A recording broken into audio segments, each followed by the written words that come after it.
গত 5ই আগস্ট প্রধানমন্ত্রী শেখ হাসিনার পদত্যাগের পর থেকেই দেশজুড়ে রাজনৈতিক অস্থিরতা দেখা দেয়। আওয়ামী লীগ সরকারের পতনের পর অনেক মন্ত্রী, এমপি ও নেতাকর্মীরা আত্মগোপনে চলে যান। ঢাকার সাবেক এমপি ও চিত্রনায়ক ফেরদৌস আহমেদও সেই তালিকায় রয়েছেন। তার কোনো খোঁজ পাওয়া যাচ্ছে না। তবে ফেরদৌস আত্মগোপনে থাকলেও কলকাতার অভিনেত্রী ও প্রিয় বন্ধু ঋতুপর্ণা সেনগুপ্তর সাথে যোগাযোগ রাখছেন। সম্প্রতি ঋতুপর্ণার জন্মদিনে ফেরদৌস একটি কবিতা পাঠান। সেই কবিতা সামাজিক যোগাযোগ মাধ্যমে শেয়ার করেই জন্মদিনে তাকে শুভেচ্ছা জানিয়েছেন ঋতুপর্ণা। তিনি লেখেন, আমার প্রিয় বন্ধু ফেরদৌসকে শুভ জন্মদিন। তার লেখা কবিতাটি আমার জন্য দারুণ উপহার।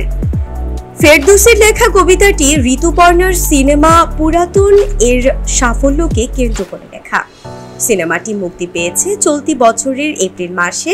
ধারণা করা হচ্ছে কবিতাটি নতুন লেখা এবং এ থেকেই বোঝা যাচ্ছে ফেরদৌস ঋতুপর্ণার সাথে যোগাযোগ করছেন, যদিও এখনো অভিনেতার অবস্থান নিশ্চিত করা যায়নি।